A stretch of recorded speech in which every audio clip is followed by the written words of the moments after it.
One రేంజ్లో ఇంకొక system దొరికింది. అలా నాకు 3 సిస్టమ్స్ అనేవి ఇక్కడ దొరికాయి. సో ఈ సిస్టమ్స్ని యూజ్ చేసి ఈ ఐపీఐ యూజ్ చేసి మనం ఇంకొక హ్యాకింగ్ అనేది చేయొచ్చు. So fine. సో ఇక్కడ మనకి దాని యూజర్ నేమ్ కూడా దొరికింది. సో దీన్ని మనం చూస్ చేసుకుందాం. సో ఈ యూజర్ నేమ్ని బట్టి మనం ఆ పాస్వర్డ్ అనేది క్రాక్ చేయడానికి ట్రై చేద్దాం. So it's very fine. So ఇప్పుడు మనం ఈ వీడియోలో యూజ్ చేసే టూల్ వచ్చేసి ఎక్స్ హైడ్రా చెక్ చేద్దాం. సో మనం ఎక్స్ హైడ్రా అని టైప్ చేస్తే మనకి ఇది వచ్చింది చూడండి. సో ఇది ఒక గ్రాఫికల్ టూల్ ఇది. సో నాన్ గ్రాఫికల్ కాదు, అంటే టెర్మినల్లో చేసేది కాదు ఇది. సో ఇది ఒక గ్రాఫికల్ టూల్. ఇలా మనకి యూజర్ ఇంటర్ఫేస్ వస్తుంది. దీన్ని యూజ్ చేసి మనం హ్యాకింగ్ అనేది చేస్తాం అనమాట. సో దీన్ని ఒక పక్కన పెట్టేద్దాం. సో ఇక్కడికి వెళ్ళిన తర్వాత ఖాళీ టూల్స్లోకి వెళ్ళండి. పెనట్రేషన్ టెస్టింగ్ టూల్స్ ఓపెన్ అయితే సో అండర్ బాటంలో టూల్స్ ఉంటుంది, లెఫ్ట్ బాటంలో అక్కడికి వెళ్ళండి. సో కిందకు వస్తే పాస్వర్డ్ అటాక్స్ అని చూసారు. ఇక్కడికి వెళ్ళిన తర్వాత మనది ఎక్స్ హైడ్రా టూల్. సో ఆ టూల్ ఉందో లేదో చెక్ చేయండి.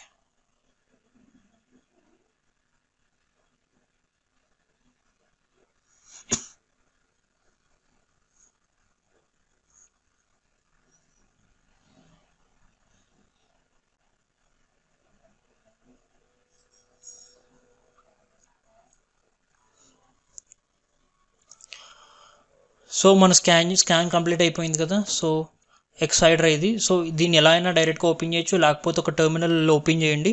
ఓపెన్ చేసి ఇక్కడ రూట్లోకి వెళ్ళిన తర్వాత దీన్ని క్లియర్ చేసేద్దాం. CLEAR. సో ఎక్స్ హైడ్రా అని టైప్ చేయండి, ఎంటర్ ప్రెస్ చేయండి. సో మనకి గ్రాఫికల్ టూల్ ఓపెన్ అయింది. సో ఈ స్కాన్లోకి వెళ్ళిన తర్వాత ఈ ఐపీ అడ్రస్ని కాపీ చేసుకోండి, ఎందుకంటే ఈ ఐపీ అడ్రస్ రిలేటెడ్ విండోస్ డివైస్ని మనం హ్యాక్ చేస్తున్నాం. ఎందుకంటే ఇది విండోస్ డివైస్. ఇక్కడ మనకి స్కాన్లో దొరికింది కదా, ఓఎస్ ఏంటో అని తెలిసింది కదా.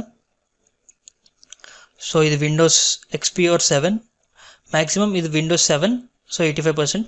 So Windows PC. సో దీని ఐపీ అడ్రస్ని ఇక్కడ పోస్ట్ చేయండి. సింగిల్ టార్గెట్ ఇది. సో ఐపీ అడ్రస్ని ఇక్కడ పేస్ట్ చేయండి. మనకి గ్రూప్ ఆఫ్ టార్గెట్స్ లిస్ట్ లేదు, ఓన్లీ ఒక టార్గెట్ని మనం చేస్తున్నాం కాబట్టి సింగిల్ టార్గెట్ మార్క్ చేసుకోండి. పోర్ట్ నెంబర్ వచ్చేసి మనం FTP protocol. So FTP protocol select చేయండి. బీ వెర్బోస్ అంటే మనం ఏం చేస్తున్నాం అనేది స్క్రీన్ మీద కనబడడానికి బీ వెర్బోస్ ఇవ్వండి. షో అటెంప్ట్స్ ఎన్ని అటెంప్ట్స్ చేసామనేది కూడా స్క్రీన్ మీద కనబడాలని చెప్పేసి అంటున్నాను. సో అది క్లిక్ చేసిన తర్వాత మిగతా ఏమీ క్లిక్ చేయొద్దు. సో పాస్వర్డ్స్లోకి వెళ్ళండి. సో మనకు ఆల్రెడీ యూజర్ నేమ్ తెలుసు. యూజర్ నేమ్ ఏంటి, ఇక్కడ మన స్కాన్లో దొరికింది యూజర్ నేమ్ దాన్ని. సో దాని యూజర్ నేమ్ ఇజూర్. సో ఇజూర్ని కాపీ చేసి హైడ్రా ఓపెన్ చేసి యూజర్ నేమ్ పేస్ట్ చేయండి. సో యూజర్ నేమ్ లిస్ట్ లేదు, మనకు యూజర్ నేమ్ తెలిసిపోయింది కాబట్టి యూజర్ నేమ్ లిస్ట్ అక్కర్లేదు. వర్డ్ లిస్ట్లో యూజర్ నేమ్ లిస్ట్ ఎలా క్రియేట్ చేయాలో మీకు చెప్పాను. సో అది అక్కడ చెక్ చేయండి అది. సో పాస్వర్డ్, మన దగ్గర పాస్వర్డ్ కనిపెడుతున్నాం, మనకి యూజర్ నేమ్ తెలుసు, పాస్వర్డ్ ఒక్కటే తెలియదు. సో మీరు లాస్ట్ వీడియో చూస్తే పాస్వర్డ్ క్రాకింగ్కి వర్డ్ లిస్ట్ ఎలా యూజ్ అవుతుందో చెప్పి మనకి పాస్వర్డ్ కనిపెడుతున్నాం కాబట్టి ఈ పాస్వర్డ్ ఏం చేస్తుందంటే హైడ్రా టూల్కి ఎలా యూజ్ అవుతుంది అంటే ఈ హైడ్రా టూల్ ఆ విండోస్ పీసీకి సంబంధించిన ఈ పాస్వర్డ్తో ఈ పాస్వర్డ్ లిస్ట్లో ఉన్న పాస్వర్డ్స్ కంపేర్ చేస్తాను అనమాట. ఫర్ సపోజ్ ఈ పాస్వర్డ్ లిస్ట్లో 10 పాస్వర్డ్లు ఉన్నాయనుకోండి, విండోస్ పీసీతో ఈ 10 పాస్వర్డ్ విండోస్ పీసీ పాస్వర్డ్ ఉంటుంది కదా, దాంతో ఈ లిస్ట్లో ఉన్న 10 పాస్వర్డ్స్ని కంపేర్ చేస్తుంది. సో ఏదైతే మ్యాచ్ అవుతుంది అని అనుకుంటుందో అది మనకి చూపిస్తుంది అనమాట. సో అలాగ పాస్వర్డ్ అనేది హ్యాక్ అవుతుంది, కానీ ఈ టూల్ ఏమీ చేయలేదు. సో ఇక్కడ మనకి పాస్వర్డ్ కనిపెడుతున్నాం, తెలీదు. సో ఇక్కడ ఏం చేయాలి, పాస్వర్డ్ లిస్ట్ మీద క్లిక్ చేసి ఆ పాస్వర్డ్ లిస్ట్ని మీరు యాడ్ చేసుకోండి. ఆ పాస్వర్డ్ లిస్ట్ ఎలా తీసుకోవాలి, అది ఎక్కడ ఉంటుందని మీకు లాస్ట్ వీడియోలో చెప్పాను. సో ఆ వీడియో ఫాలో అయిపోండి. సో పాస్వర్డ్ చూడకపోతే అది చూస్తే ఇది అర్థమవుతుంది. సో పాస్వర్డ్ లిస్ట్ని ఇక్కడ ఓకే చేసుకోండి. అంటే ఆ పాస్వర్డ్ లిస్ట్ అనేది ఇక్కడ డెస్క్టాప్ మీద ఉంది. ఆ పాస్వర్డ్ లిస్ట్ తెచ్చి పెట్టుకున్నాను. సో ఈ డెస్క్టాప్ మీద ఉన్నది, డెస్క్టాప్ మీదకి వెళ్ళండి. సో rocky.txt అనే ఈ లిస్ట్ ఉంటుంది. దానిలో తెలిసిపోయింది కాబట్టి యూజర్ నేమ్ ఇక్కడ ఇచ్చాము. సో పాస్వర్డ్ కనిపెడుతున్నాం కాబట్టి మనకి పాస్వర్డ్ ఏంటో తెలియదు కాబట్టి పాస్వర్డ్ లిస్ట్ మీద క్లిక్ చేసి డిఫరెంట్ కైండ్స్ ఆఫ్ పాస్వర్డ్స్ని ఇది చెక్ చేస్తుంది కాబట్టి ఆ లిస్ట్ కనుక ఇక్కడ పెట్టామనుకోండి, విండోస్ పీసీతో ఈ లిస్ట్లో ఉన్న పాస్వర్డ్స్ అన్ని కంపేర్ చేసి ఏ పాస్వర్డ్ మనకు చెప్తుంది. సో మీకు ఈ ఫైల్ కావాలంటే అది మీకు ఇప్పుడే చెప్పేస్తాను. సో ఓపెన్ ఫైల్ చేసుకోండి. తీసుకున్న తర్వాత ఫైల్ సిస్టంలోకి వెళ్ళండి. User share word list.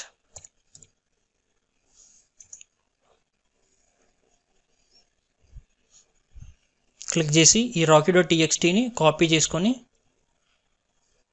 దీన్ని ఇక్కడ పేస్ట్ చేసి దీన్ని ఎక్స్ట్రాక్ట్ చేస్తే ఈ ఫైల్ వస్తుంది.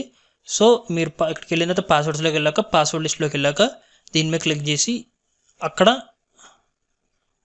ఈ rocky.txtని సెలెక్ట్ చేసుకొని ఓపెన్ చేయండి. సో మీకు దొరికిన తర్వాత ఇప్పుడు మీరు స్టార్ట్లోకి వెళ్ళిన తర్వాత ఈ స్టార్ట్ని ప్రెస్ చేశారనుకోండి, దీన్ని మ్యాక్సిమైజ్ చేయండి. సో ఇక్కడ ఈ డిఫరెంట్ పాస్వర్డ్స్ని కంపేర్ చేస్తున్నట్టు మీకు టెర్మినల్లో కనిపిస్తుంది. సో దీన్ని మ్యాక్సిమైజ్ చేస్తే 10 seconds టైం లోపులోనే మీకు పాస్వర్డ్ క్రాక్ చేసి చూపించేస్తుంది అనమాట. So if it is in easy password ఈజీగా వచ్చేస్తుంది, కష్టం అయితే ఎక్కువ టైం తీసుకుంటుంది. ఆర్ మీ పాస్వర్డ్ లిస్ట్ బాగా పెద్దది అనుకోండి, చాలా పెద్ద పాస్వర్డ్ అనుకోండి, పాస్వర్డ్ లిస్ట్ ఎక్కువ జీబీ ఉందనుకోండి, ఎక్కువ స్టోరేజ్ ఉందనుకోండి, ఎక్కువ టైం తీసుకుంటుంది. సో చూడండి, ఫస్ట్ అటెంప్ట్లోనే పాస్వర్డ్ క్రాక్ చేసింది. So attempt target IP address 93, login name Azure, password వచ్చేసి 123456. సో ఇది నా పాస్వర్డ్. సో మీరు RDP రిమోట్ డెస్క్టాప్ ప్రోటోకాల్ ద్వారా లాగిన్ అయిపోయి మీరు పాస్వర్డ్ని క్రాక్ చేయొచ్చు, ట్రై చేయొచ్చు. సో ముందు వీడియోలో చెప్పాను రిమోట్ డెస్క్టాప్ ప్రోటోకాల్ ఎలా యూజ్ చేయాలనేది. So remote desktop protocol, remote desktop ఇది ఆల్రెడీ మీకు లాస్ట్ వీడియోలో చెప్పాను. సో ఇది పాస్వర్డ్ 123456, నాకు పాస్వర్డ్ అనేది దొరికింది.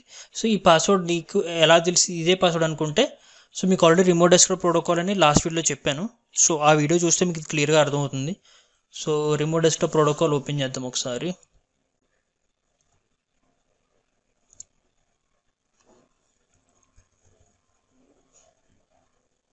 సో రిమోట్ డెస్క్టాప్ అని టైప్ చేసి స్పేస్ యూజర్ నేమ్ ఇచ్చి అజ్యూర్ మీ యూజర్ నేమ్ టైప్ చేసి IP ఇవ్వండి. ఇక్కడ అజ్యూర్ అనేది నాకు యూజర్ నేమ్ తెలుసు కాబట్టి యూజర్ నేమ్ ఇక్కడ ఇచ్చాను. ఓకే, దాంతోపాటు మీకు ఈ డెస్క్టాప్లో టైప్ చేసినప్పుడు మీకు అది ఓపెన్ అవ్వాలి అంటే మీరు స్కాన్ చేసినప్పుడు 3389 అనే ఈ పోర్ట్ ఓపెన్లో ఉండాలి. ఈ పోర్ట్ ఓపెన్లో ఉంటేనే మీరు డెస్క్టాప్ యూజ్ చేసి పాస్వర్డ్ని టైప్ చేయగలుగుతారు, లేకపోతే టైప్ చేయలేరు. ఓకే, సో ఎంటర్ ప్రెస్ చేయండి. ఎంటర్ ప్రెస్ చేసినప్పుడు మీకు ఆ IP అడ్రస్తో ఉన్న రిమోట్ డెస్క్టాప్ అనేది ఓపెన్ అయిపోయింది. సో పాస్వర్డ్ 123456 ఎంటర్ ప్రెస్ చేయండి.